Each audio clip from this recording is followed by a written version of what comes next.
سلام دعنا يهابلنا زخبركم من زخبركن تخطاتلتي سومناوي مدب سبورت اب نايلومي سولوس 21 مغابيت 2023 فنونا نوصيت ኤርትራውያን አትሌታት ኣብ ውድድር ማራቶን ባርሴሎና ከምኡን መእተዊ ትኬታት ምሕዝነታዊ ግጥም አርጀንቲናን ፓናማን ኣብ ውሽጢ ሒደት ደቂቕ ሽታማይ ኮይኑ ልዕሊ 40 ደቂቕ ተወሳኺ ግዜ ዘጻወቱ ዳያኑ ኩዕሶ እግሪ ተንቀሳቐሲ ቴሌፎን ደጋፊ ተወኪሱ ፍርዲ ዝሃበ ዳኛ ተጻወቲ ኩዕሶ እግሪ ምስ ካልእ ሓፋሽ ብምንጽጻር ኣብ ዳሕረዋይ ዕድሚኦም ምስ ኣእምሮ ዝተሓዘ ሕማም ከማዕብሉ ብዝያዳ ተቕሎ ከም ዘለዎም بمصنعتي ترغاغيصو بحمام منشرو تدقعو زنبره اكفافالي بورنماوز نا ميدا تمليسو سعود عرب كم رونالدو زامسلو كالوت سوميات تصاوت نمصا تسعر كم زلا منيستر سبورت هاغر غليصو زبلو زعباتات كنملكتينا كساب مفصمتا مدبنا كتسانيونا كم وترو بخبرت نعدمكم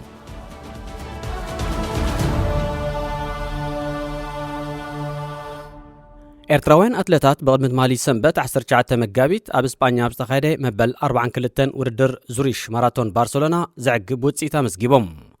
ኣብዚ ባሕሬናዊ ማሪዮስ ኩሚታይ ንቅድድሙ ብክልተ ሰዓታት 5 ደቂቕን 3 ካልኢታትን ብምፍጻም ተዓዋቲ ዝኾነሉ ውድድር ኤርትራዊ ኦሎምፒካዊ ኣትሌት ዕቑበ ክብሮም ካብ ኩሚታይ ብ43 ካልኢታት ተፈንቲቱ 4ይ ደረጃ ክሕዝ እንከሎ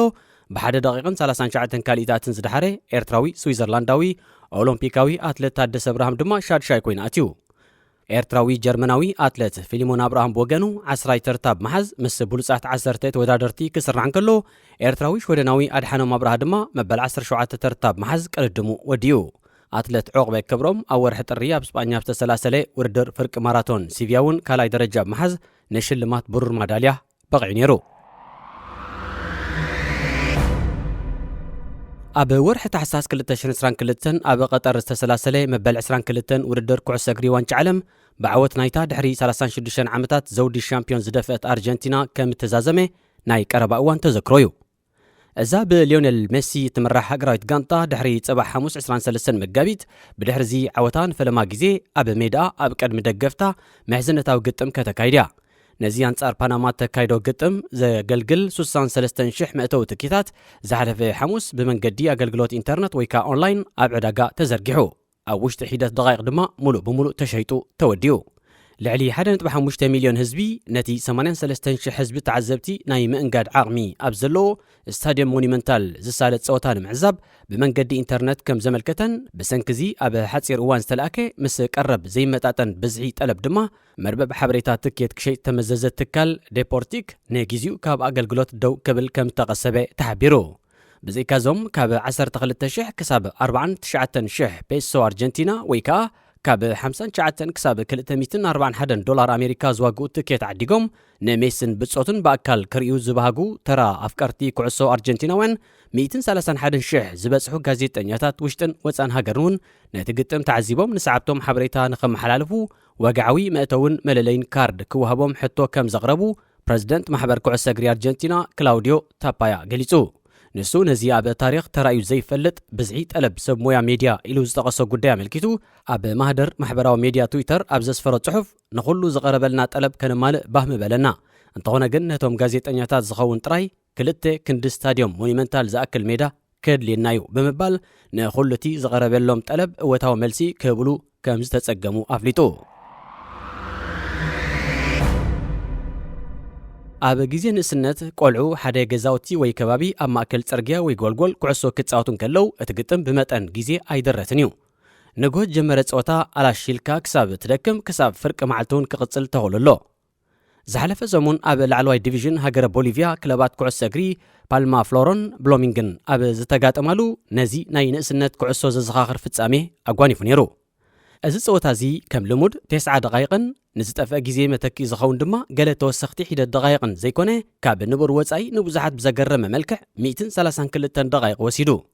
ነቲ ግጥም ዝመርሐ ዳኛ ጁልዮ ጉቴሬዝን ተሓጋገዝቱን ንዝባኸነ ግዜ መተካእታ ብዝብል ምኽንያት ብሓፈሻ 42 ደቂቕ ወሲኾም እዚ ድማ ዳርጋ ሓደ ሙሉእ እብረዩ ዝኸውን ዘሎ ማለት እዩ ዳኛ ነዚ ኣብ ከተማ ቻፓሬ ብዝናብ ተሰኒዩ بعوت كلب بالما فلور سلسته بخلت استفتصم صوتا ببالما فلور نستمزغبت كاليت جول من قدي سرعه مميا فيديو ويكا فار دغاغيمو نخمرمر كمون كلته تصاوتي كلب بلومينغ كاب ميدا بغيح كار دحري مسغاغوم ቆይቀን مسحابن بمسعبو غيزي ስለዝጠፈአ ነቲ ግዜቲ ንምትካ ብምባልዩ ክንዲ ዝኣክል ንምእማኑ ዘጸግም ንውሓት ዘለዎ ደቃይቅ ወሲኹ እታ ንፓልማር ፎር ዘዕወተት ሳልሰይቲ ሸቶኻ ካብዚ ዝተወሰኸ 42 ደቃይቅ ኣብ መበል 38 ደቂቃ ተመስጊባ እዛ ሸቶ ድሕሪ ምቁፃራ ድማ ዳኛ ክለብ ፓልማር ፎር ጎል ክሳብ ዘእቱ ክጽበ ዝወዓለ ክመስል 4 ደቃይቅ ጸኒሑ ነቲ ጸወታ ዓጺዎ ፌደሬሽን ኩዕሶ እግሪ ቦሊቪያ ኣብ ጽባሕቲ ግጥም ነዚ ኣስደማሚ ጉዳይ መርሚሩ ውሳኔ ክሳብ ዝህብ ንጉተሬዝን ሓሙሽተ ተሓጋገዝቱን ዝኾነ ይኹን ጸወታ ንኸይመርሑ ኣጊድዎም ላዕለዋይ ፈጻሚ ናይዛ ሎሚ ዓመት ናብ ቀዳማይ ዲቪዥን ሰገረት ክለብ ፓልማ ፍሎር ካብ 2006 ክሳብ 2019 ንላቲን ኣሜሪካዊት ሃገረ ቦሊቪያ ዝመርሐ ፕረዚደንት ነበር ኢቮ ሞራሌስ እዩ ንሱ ድሕርቲ ግጥም ኣብ ማሕበራዊ ሚድያ መራኸቢ ትዊተር ኣብ ዘስፈሮ ጽሑፍ እቲ ዳንነት ወላ እኳ ጥርጣረ ዝፈጠር እንተኾነ ጋንታና ብዝሃበትና ዓወት ዕጉባት ኢና ንጥፈት ናይቶም ነቲ ጸወታ ብዝተጋነነ መልክዕ ዘናውሕዎ ዳያኑ ገምጋም ክግበረሉ ይግባእ ምክንያቱ ጋንታና ንኽትርታዕ ድሌት ነይርዎም ኢልና ከንሓስብ ስለ ዘይንደሊ ኢሉ ካብ ወረዳያኑ ከይወፃና ዝሓለፈ ዓርቢ ኣብ ግብፂ ጋንታታት ካልኣይ ደረጃ ስዌፅን አልነስር ካይሮንን ይጋጠማሉ ኣብ ዝነበረ እዋን ጸወታ ኣብ ኣጋ ምውድኡ ክለብ አልነስር ምስ መጋጥምታ ዘማዕራርያ ጎል ኣትያ እዚ ኩንዳ እምበር ተጻወቲ ክለብ ስዌፅ እታ ኩዕሶ ኣብ ሰኪዕት ቅድሚ ምዕራፋ ኣብ ዝነበረ መስርሕ ጸወታ ብኢድ ሓደ ኣባል መጋጥምቲ ጋንታ ተተንኪፋያ ብምባል ንዳኛ ጥራዕኖም ኣቕረብሉ ዳያኑ ግብፂ ኣብ ውድድር ካልኣይ ደረጃ ቫር ስለ ዘይጥቀሙ እቲ ነቲ ጸወታ ዝኣለየ ዳኛ መሐመድ ፋሩቅ ነቲ ፍጻሜ ክጻረየሉ ዝኽእል ዕድል ናይ ቫር እኳ እንተዘይነበሮ ነቲ ዝሃቦ ውሳኔ ኣጽዲቑ ተሚሉ ጸወቱ ክቕጽል ግን ኣይመረፀን እንታይ ዳ ኣብቲ ሜዳ ኮይኖም ነቲ ግጥም ይከታተሉ ናብ ዝነበሩ ተዓዘብቲ ኸይዱ ነቲ ክስተት ብካሜራ ዝቐረጹ ሰብ እንተሎ ከናድዩ ፈቲኑ ዘመኑ ዘመነ ስማርትፎን ብምዃኑ ድማ ነቲ ፍጻሜ ሰነደት ተንቀሳቓሲ ቴሌፎን ኣይሰኣነን ንሱ ነታ ቴሌፎን ካብ ሓደ ተዓዛቢ ተቐቢሉ ድሕሪ ዝገበሮ ደቂቕ መርመራኻ ነታ ጎል ብምባል ኣጽዲቕዋ ዝነበረት ኩዕሶ ኣቐዲማ ቢድ ተተንኪፋያ ብምባል ሰሪዝዋ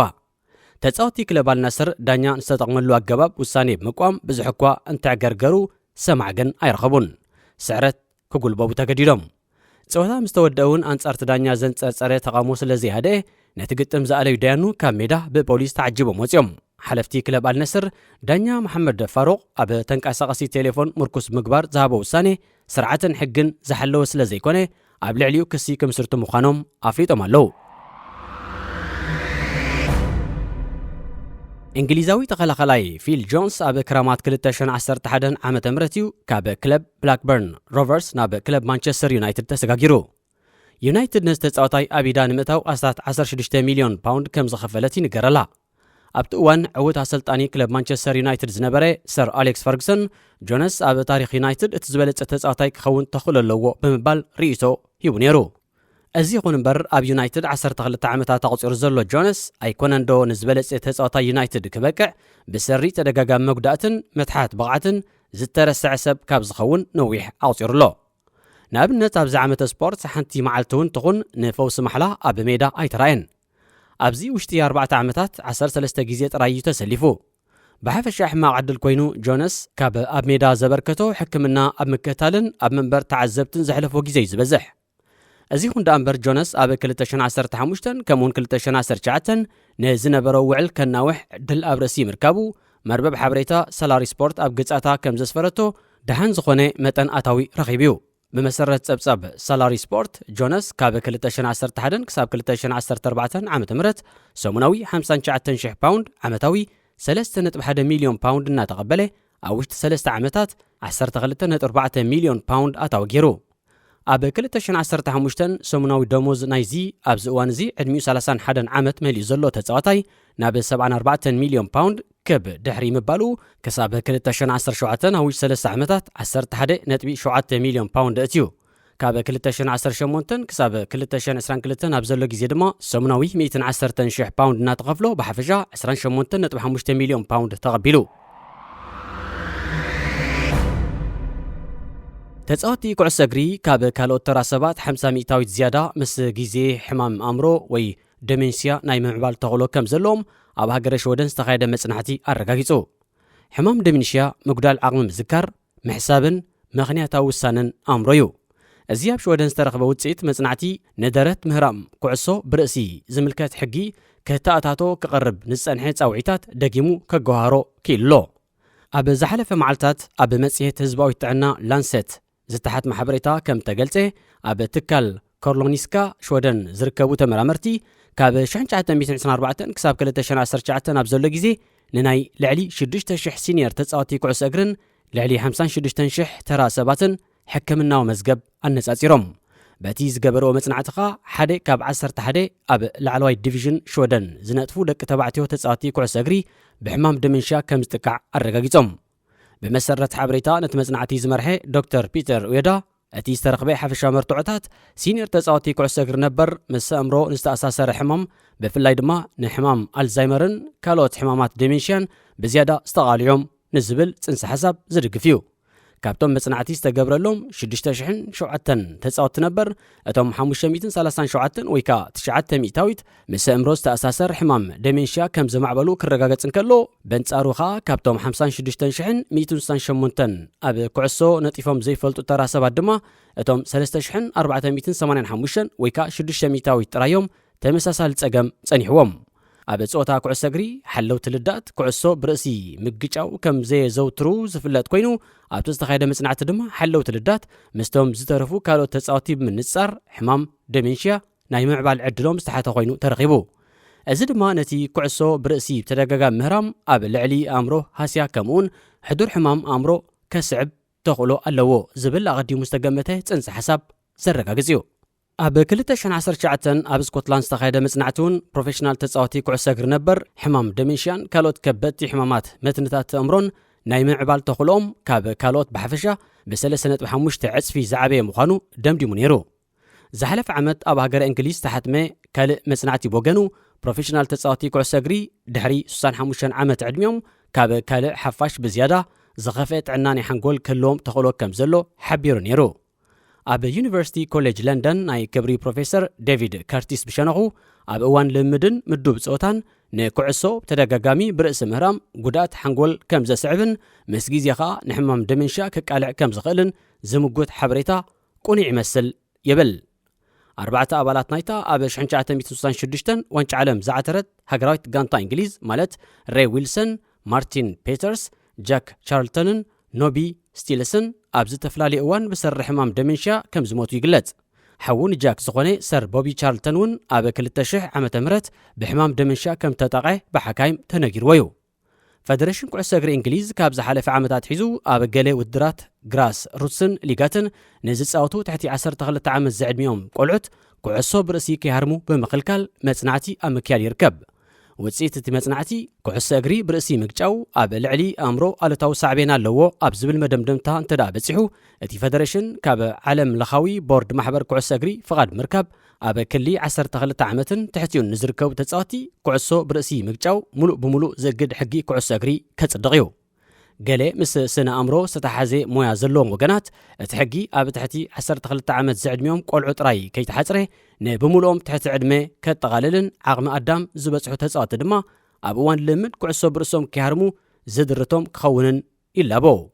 ብኻልእ መዳይ መጽሔት ህዝባዊ ጥዕና ላንሴት መጠነ ሞት ወይ ከዓ ሞርታሊቲ ሬት ተጻወቲ ኩዕሶ እግሪ ካብ ካልእ ሓፋሽ ዝወሓደ ምዃኑ ሓቢራ።